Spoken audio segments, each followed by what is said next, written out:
আসসালামু আলাইকুম রহমতুল্লাহ। আমি অভিভাবকদেরকে দৃষ্টি আকর্ষণ করছি।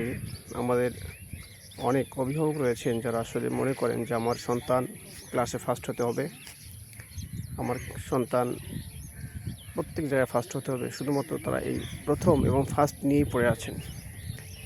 তারা আসলে এই বিষয়টা বোঝে না যে তাদের সন্তান কোন বিষয়ে দক্ষ, কোন দিকে তাদের সন্তানের আগ্রহ বেশি।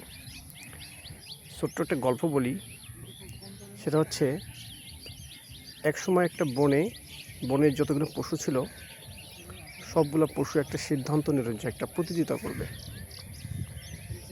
তখন তারা কি করলো, সাঁতার প্রতিযোগিতা শুরু করলো। তো এমত অবস্থায় বনের যে সিংহ ছিল, সেই সিংহ তার সন্তানকে বলল, তোমার মনে রাখতে হবে তুমি হচ্ছে সিংহর বাচ্চা, তোমার কিন্তু সাঁতারে ফার্স্ট হতে হবে। তো যখন সাঁতার প্রতিযোগিতা শুরু হলো তখন দেখা গেল যে সবাইকে ক্রস করে কুমির সাঁতার প্রতিযোগিতা ফার্স্ট হলো।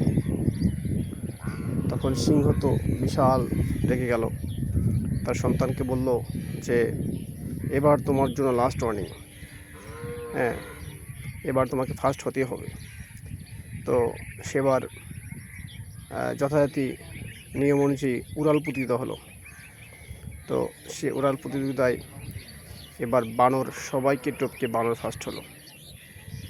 তো এক পর্যায়ে কী করলো, সিংহ তার সন্তানকে ত্যায্য করে দিল। হ্যাঁ, তো এখানে আমাদের শিক্ষণীয় বিষয় হচ্ছে যার যে বিষয়ে দক্ষ আছে তার সেই দক্ষতা বিষয়টাকে নিয়ে মূল্যায়ন করতে হবে।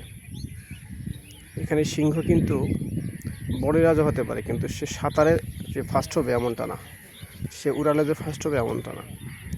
তো সেজন্য বলছি যে যারা অভিভাবক রয়েছেন, আপনার সন্তান কোন বিষয়ে দক্ষ, কোন বিষয়ে তার পারদর্শিতা বেশি, কোন বিষয়ে আগ্রহ বেশি, আপনাকে সেই বিষয়টা বের করতে হবে।